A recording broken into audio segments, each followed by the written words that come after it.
ஆதித்யாம் அம்பிகாம் விஷ்ணும் கணநாதம் மகேஸ்வரம் பஞ்சதெய்வான் ஸ்மரே நித்யம் சர்வ பீஷ்டார்த்த சித்தையே. பொதுவாக பார்த்தோம்னா எல்லாருமே மோஸ்ட்லி இந்த பாரம்பரிய ஜோதிடத்தை பேசுகிறாங்க அப்படிங்கிறக்காக நான் ஒரு வித்தியாசமாக சோழி பிரசனத்தை கிளாஸ் எடுக்கலான்ட்டு வந்திருக்கேன். இதில் பார்த்தீங்கன்னா அதாவது ஜாதகம் அப்படிங்கிறது பார்த்தீங்கன்னா அது பிறப்பிலேருந்து அவங்க ஆயுசு வரைக்கும் ஒரே பலன் தான் வரும். அதாவது அந்த ஜாதகத்தில் ஆனால் எந்த காரியம் உடனே நடக்குமா அப்படிங்கிறது கேட்டு தான் வருவாங்க. மோஸ்ட்லி உடனே நடக்குமா அப்படிங்கிறதுக்கு நம்ம சோழி பிரசனை ரொம்பவுமே யூஸ் ஆகிட்டு இருக்கும், கரெக்டாகவும் வரும் ஆச்சுங்களா. சோழி பிரசனை கடலில் எடுக்கப்பட்ட பல்வேறு விதமான சோழிகளை கொண்டு முழுக்க ஆன்மீக ரீதியில் குடும்ப பிரச்சனைகள், வழக்குகள், திருமண தடைகள், முன்னேற்றம், பல விதமான தோஷங்கள், அதை எப்படி நாம் நிவர்த்தி செய்கிறது அப்படிங்கிறத இது துல்லியமாக சொல்ல முடியும் சோழி பிரசனத்தின் மூலமாக. இதுக்கு தேவையான உபகரணங்கள் என்னென்னு பார்த்தீங்கன்னா பஞ்சபூத சோழிகள் வேணும். மாந்தியை குறிக்கும் சோழி, அதில் பார்த்தீங்கன்னா 5 விதமான, அதாவது பஞ்சபூதங்கள் குறிக்கக்கூடிய சூரியன், விஷ்ணு, சிவன், அம்பிகை, கணேசர் அப்படின்னு அந்த 5 சோழிகள் தனிப்பட்ட முறையில் இருக்கும். அது ராசி கட்டத்தில் மேலே வைக்கணும். ரெண்டாவது பார்த்தீங்கன்னா பலன் எடுக்கிறதுக்கு 12 சோழி எடுத்தும் பலன் பார்க்கலாம். அதே சமயத்தில் 108 சோழிகளையும் வச்சு நாம் பலன் பார்க்கலாம். அதுக்கு தேவையான பலகை அப்படின்னு பார்த்தீங்கன்னா ஒன்றா மாம்பலகை அல்லது தேக்கு. இந்த 2 பலகையில் ஏதாவது ஒன்று தான் எடுக்கணும், வேறு பலகைகளெல்லாம் எடுக்கக்கூடாது. ரெண்டாவது அந்த பலகைகளில் ஜாயிண்ட் வரக்கூடாது, ஒரே பலகை இருக்கணும். அதாவது 2.25க்கு 2.5க்கு 1.25 அப்படின்னா ஒரு அமைப்பு டேபிள் வைக்கிறதுக்கு நல்லா இருக்கும். அந்த மாதிரி நாம் பலகையை செட் பண்ணி செய்யும்போது சோழி பிரசன்னத்தில் நம்மளுக்கு அருமையான பலன் கிடைக்கும். ரெண்டாவது பார்த்தீங்கன்னா சோழியில் பயன்படுத்துறதுக்கு முன்னாடி பசும்பால் கொண்டு சுத்தமாக கழுவணும். ரெண்டாவது சந்தனம் அல்லது மஞ்சள் நீரால் 2வது முறை ஒருக்க கழுவணும். மீண்டும் நல்ல சுத்தமான நீரில் கழுவித்தான் நம்ம ஆதித்யம் அம்பிகாம் அப்படிங்கிற துதியை பாடிட்டு தான் நம்ம சோழியை சுத்தணும் ஆச்சுங்களா. அதிலே பார்த்தீங்கன்னா சோழி பிரசன்னத்திலே ஸ்ரீ சகாதேவர் அற்புத ஆருட சக்கரம் இருக்குது. அதாவது என்னன்னு கேட்டிங்கன்னா ஏதாவது ஒரு நம்பர் சொல்ல சொல்லி நம்ம அது லிஸ்ட்டில் அந்த 108க்கும் பலன் இருக்குது. அதில் என்ன நம்பர் சொல்கிறாங்களோ அதுக்குண்டான பலன் நம்ம சொல்லலாம். அதாவது சிம்பிளாக ஒரே வரியில் முடிக்கிறது. இதுக்கெல்லாம் மண்டபம் போட்டு ஒரு நாள் ஃபுல்லாகவே இந்த கிளாஸ் எல்லாம் எடுத்தாங்க. அந்த ஃபுல்லாகவே யார் இருந்தாலும் ஃபோனில் கூப்பிட்டு அவங்க சொல்கிற நம்பருக்கு உண்டான பலனை இமீடியட்டாக சொல்கிற மாதிரி ஆச்சுங்களா. இன்னொன்று கிரகங்களை வச்சு சொல்லுவாது. அதாவது கிரகங்களை ஒரு கட்டத்தில் போட்டு 1 சூரியன், 2 சந்திரன், 3 செவ்வாய், 4 புதன், 5 வியாழன், வெள்ளி, 6 சனி, 7 ராகு, 8 9 கேது. இப்போ என்னென்னா பிரஜகரை நம்பர் சொல்ல சொல்லி எந்த நம்பர் வருதோ அது அந்த கிரகத்தினுடைய காரகத்துவம் வரும். அதாவது நம்ம இப்போ உதாரணத்துக்கு 5ன்னு சொல்கிறாங்க, காரியம் நடக்குமான்னு கேட்குறாங்க, அவங்க 5 சொல்கிறாங்க. அதுலேயே நம்மளுக்கு வியாழன் வருது, குரு வருதா, அப்போ என்னென்னா காரியம் நல்லா நடக்கும், தாராளமாக பண்ணுங்க அப்படிங்கிற மாதிரி நம்ம சொல்லிக்கலாம். இதே செவ்வாய் வந்தது அப்படின்னா கலகம், சண்டை, சச்சரவு, பீடைகள், பெரிய பிரச்சனைகள்லாம் உருவாகும். இதே சூரியன் வந்தது அப்படின்னா காணாமல் போன பொருள் கிடைக்கும், போனவர் சேருவார், வழக்கு வெல்லும், உயர் பதவி கிடைக்கும். அந்த மாதிரி புதன் அப்படின்னு வந்ததுன்னா, புதன் காரத்துவம் வந்ததுன்னா வியாபாரம் நல்லா இருக்கும், விவசாயம் செழிப்பாக இருக்கும், பிணிகள் அகலும், பிரிஞ்சு போனவங்க ஒன்று சேருவாங்க, அந்த மாதிரியான ஒரு பாக்கியம் கிடைக்கும். அதே மாதிரி தான் 12 சோழிகள் கொண்டு போடுறோம். 12 சோழியில் சிம்பிளாக போடுறது அந்த 108 சோழியை விட 12 சோழி நம்ம குளிக்க டேபிளில் போடுறோம். அப்போ அது என்னென்னா குலதெய்வம் அல்லது இஷ்ட தெய்வத்தை மனதார வேண்டிக் கொண்டு சோழிகளை பலகையில் போடணும். இப்போ எத்தனை சோழிகள் மேலே வந்திருக்கோ அதுக்கு தகுந்த மாதிரி பலன் இருக்குது. அதில் பார்த்தீங்கன்னா சோழி மேலே நிமிர்ந்திருக்க சோழி 1 4 5 7 9 11 இந்த மாதிரியான நம்பர்களில் சோழி விழுந்தது அப்படின்னா மிகவும் நல்லது, உடனே காரியம் நடக்கும். ரெண்டாவது பார்த்தீங்கன்னா 2 மட்டும், அதாவது 2 சோழிகள் மட்டும் மேலே நிமிர்ந்து விழுந்திருந்ததுன்னா காரியம் தாமதமாக நடக்கும், ஆனால் தாமதமாக நடக்கும். இதிலே பார்த்தீங்கன்னா 3 6 8 10 12 இந்த மாதிரியான சோழிகளில் இந்த எண்ணிக்கையில் விழுந்ததுன்னா அந்த காரியத்தை செய்ய வேண்டாம்னு நம்ம ஆணித்தனமாக சொல்லலாம்.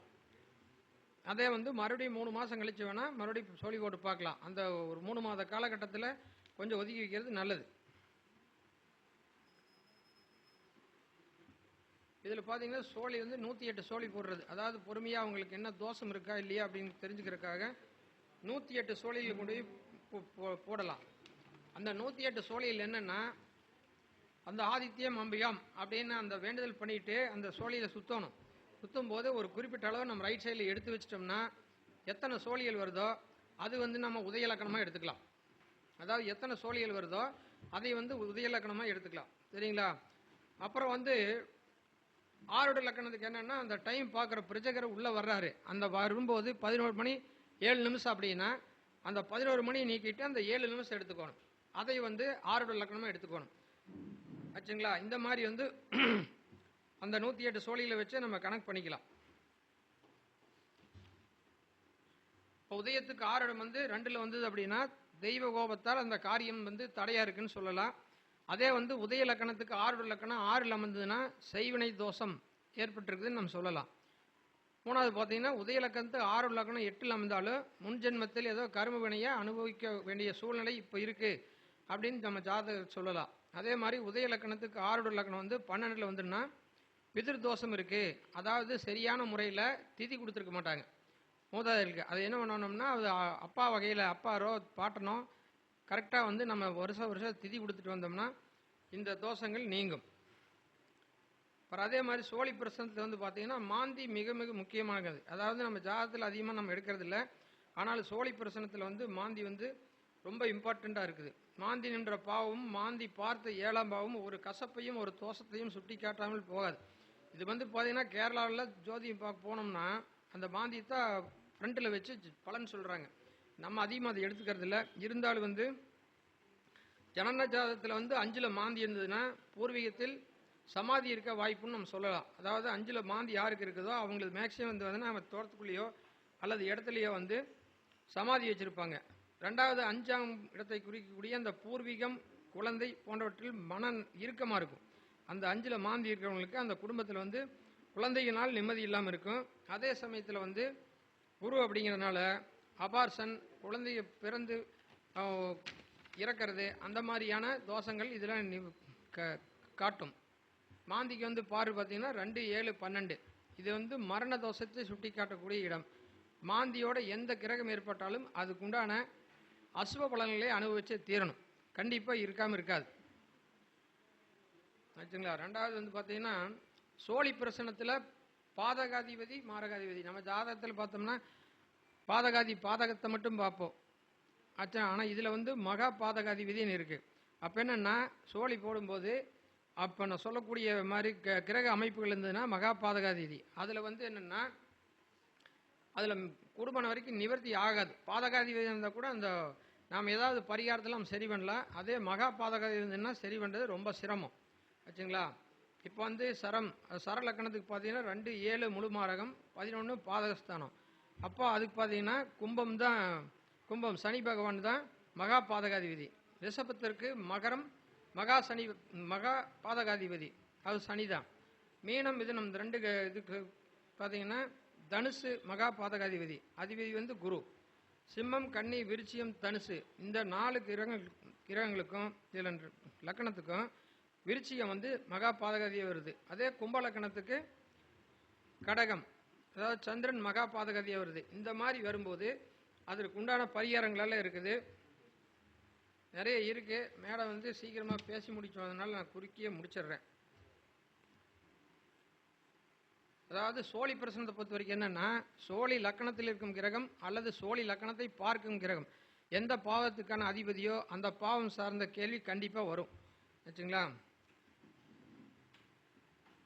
இப்போதான் வந்து பார்த்தீங்கன்னா சோழி லக்கணத்தில் சூரியன் இருந்ததுன்னா வரக்கூடிய பிரஜகர் வந்து கருவமுடையவராகவும் ஈகோ பிடிச்சவராகவும் தன்னை அனைவரும் பாராட்ட வேண்டும் என்று சுய ஆர்வமுடையவராகவும் இருப்பார். அதே வந்து சோழி லக்கணத்தில் சந்திரன் இருந்ததுன்னா கண்டிப்பாக அவர் ஒரு மாற்றம் தேடி வர்றாரு அப்படின்னு அர்த்தம்.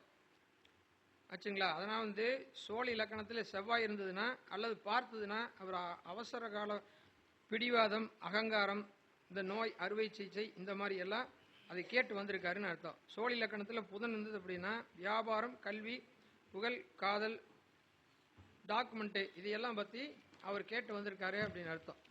சரிங்களா? சரி, இப்படி நிறையா இருக்குது, டைம் ஆயிடுச்சு. சரி, இதில் என்னென்ன தோஷத்தை மட்டும் நம்ம கண்டுபிடிக்க முடியும் அப்படிங்கிறத காமிக்கிறேன். அதாவது சாபங்களும் தோஷங்களும் வந்து நம்ம சோழி பிரசனத்தில் ஈஸியாக கண்டுபிடிக்கலாம் ஆச்சுங்களா. பித்ரு தோஷம் ஒன்று வந்து பித்ரு தோஷம், ரெண்டாவது வந்து பிராமண தோஷம், அப்புறம் குருசாபம், வாக்கு தோஷம், கிருஷ்டி தோஷம், இந்த மாதிரியான தோஷங்கள் நிறைய இருக்குது. அதுக்கு உண்டான பரிகாரங்களை அடுத்த கிளாஸில் சொல்கிறேன் நான் ஆச்சுங்களா. இப்போ குலதெய்வ தோஷம் அப்படிங்கிறது என்னென்னா, நாலாம் அதிபதி பாதகாதிபதி மாந்தி மூணும் சேர்ந்ததுன்னா நம்ம குலதெய்வ தோஷம் இருக்குன்னு நம்ம சொல்லலாம். அதே வந்து பித்ரு தோஷம் அப்படின்னு எடுத்துன்னா 5ஆம் இடம் ப்ளஸ் பாதகாதிபதி ப்ளஸ் மாந்தி. இதே வந்து மாதுரு தோஷம் அப்படிங்கிறது என்ன அப்படின்னா 4ஆம் இடம் ப்ளஸ் பாதகாதிபதி மாந்தி இந்த மூன்றும் இணைஞ்சிருக்கணும், அல்லது 4ஆம் அதிபதி பாதகாதிபதி மாந்தி மூன்றும் இணைஞ்சிருந்துன்னா இந்த தோஷத்தை உண்டாக்கும். குரு சாபம் அப்படிங்கிறது என்ன, குரு சாபம் அப்படிங்கிறது குரு பாதகாதிபதி மாந்தி இந்த மூணும் இணைஞ்சிருந்தாங்கன்னா இது வந்து குரு சாபம்னு சொல்லலாம். பிரேத தோஷம் அப்படிங்கிறது என்ன வந்து லக்கணத்திலேயே மாந்தி இருந்ததுன்னா அதை வந்து நம்ம பிரேத தோஷம்னு சொல்கிறோம். அதுக்கெல்லாம் நிறைய வழிமுறைகளுக்கு நிவர்த்தி பண்ணுறக்கு ஆச்சுங்களா. அதே மாதிரி வாக்கு தோஷம் 2ஆம் இடம் ப்ளஸ் பாதகாதிபதி அது இருந்ததுன்னா நம்ம வாக்கு தோஷம் சொல்லிடலாம். இடதோஷம் ஒரு இடத்த வாங்குற அப்படின்னா அதுக்கு இடதோஷம் இருக்குது எப்படி சொல்லுவோம்னா 4ஆம் அதிபதி மாந்தியோட சேர்ந்ததுன்னா அந்த இடதோஷம்னு சொல்லுவோம், அல்லது சளி தோஷம்னு சொல்லுவோம். அதே மாதிரி பார்த்தீங்கன்னா ஒரு வீட்டில் வந்து வாஸ்து தோஷம் இருக்குது அப்படிங்கிறது நம்ம சோழி போட்டு எப்படி பார்க்குறோன்னா செவ்வாய் ராகு கேது மாந்தி இப்போ 4 கிரகங்களும் ஒன்றா இருந்ததுன்னா அந்த வீட்டில் வந்து வாஸ்து தோஷம் இருக்குது நம்ம தெளிவாக சொல்லிடலாம். அதே மாதிரி திருஷ்டி தோஷத்துக்கு நம்ம எப்போ பண்ணுற மாதிரி ஒரு எலுமிச்சம்பழத்தை 4 வெட்டி சவப்பு தொடச்சி 3 சுற்றி 4 டைரக்ஷன்லையும் வீசிடலாம். அதே மாதிரி பார்த்தீங்கன்னா 9 மிளகாய் பச்சை மிளகாயோட ஒரு எலுமிச்சம்பழத்தை சேர்த்து நம்ம சுற்றினோம்னா நமக்கு திருஷ்டி தோஷம் நீங்கும். அதே மாதிரி பார்த்தீங்கன்னா பிரசன்னத்தில் வந்து ஒருத்தர் வர்றாங்க, எனக்கு நான் நல்லா தான் இருக்கிறேன் ஆனால் எதுவுமே நடக்க மாட்டேங்குது, யாரோ எனக்கு ஏதோ செய்வனை வச்சுட்டாங்க அப்படின்னா சோழி பிரசன்னத்தில் வந்து சத்ரு யாருன்னா 6ஆம் அதிபதி தான் சத்ரு. 6ஆம் அதிபதி யாரோ அவங்க தான் அவங்களுக்கு வந்து செய்வனையோ அல்லது ஏதோ ஒரு வழியில் அவங்களுக்கு தொந்தரவு கொடுத்துருக்காங்கன்னு சொல்லலாம் ஆச்சுங்களா. இப்போ பார்த்தீங்கன்னா லக்கணத்திலேயே சூரியன் அதாவது 6ஆம் அதிபதியோட சூரியன் இருந்தாருன்னா மதிக்கத்தக்க நல்ல நிலமுடையவர் தான் அவங்களுக்கு வந்து கெடுதல் செஞ்சுருக்கான்னு சொல்லலாம். அதே மாதிரி பார்த்தீங்கன்னா 6ஆம் அதிபதி சுக்கிரன் சந்திரனோட இணைஞ்சிருந்ததுன்னா நல்ல நிறமுடைய வயதான பெண் தான் அந்த தோஷத்தை செஞ்சுருக்கான்னு அர்த்தம். அதாவது பில்லி சூனியம் அந்த மாதிரி கெட்டதை உருவாக்கியிருக்காங்க. சனி மட்டும் இருந்ததுன்னா ஆண் ராசியில் இருந்ததுன்னா கருப்பு நிறமான ஆண் தான் நம்மளுக்கு எதிரி, சத்ரு அவர் தான் சொல்லலாம். அதே மாதிரி சனி வந்து பெண் ராசியில் தனியாக இருந்ததுன்னா கருப்பு நிற பெண்ணு தான் நம்மளுக்கு வந்து பாதகம் செஞ்சுருக்கான்னு சொல்லிடலாம். அதே மாதிரி செவ்வாய் 6ஆம் அதிபதியோட கணிச நான் இருந்தது அப்படின்னா துடிப்பு மிக்க வேகமான நல்ல நிறமுடைய ஆண் தான் நம்மளுக்கு பாதகாதிபதினு சொல்லிடலாம். அதே மாதிரி குரு 6ஆம் அதிபதியோடு இருந்தாருன்னா பெரிய மனித பற்று ஆன்மீக நாட்டமுடையவர் வந்து நம்மளுக்கு வந்து பில்லி சூனியம் வச்சுருக்காங்க, ஏதாவது ஒரு தோஷம் பண்ணியிருக்காங்கன்னு நம்ம சொல்லலாம் ஆச்சா. மேற்கூறிய பரிகாரங்களும் நிறையா இருக்குது, அதை நான் அடுத்த கிளாஸில் சொல்கிறேன். எனக்கு வாய்ப்பளித்த குபேர கலச அறக்கட்டளை நிர்வாகிகளுக்கும் ஜோதிட நண்பர்களுக்கும் வணக்கத்தை தெரிவித்துக் கொண்டு எனது சிற்றுரையை முடிக்கிறேன். நன்றி, வணக்கம்.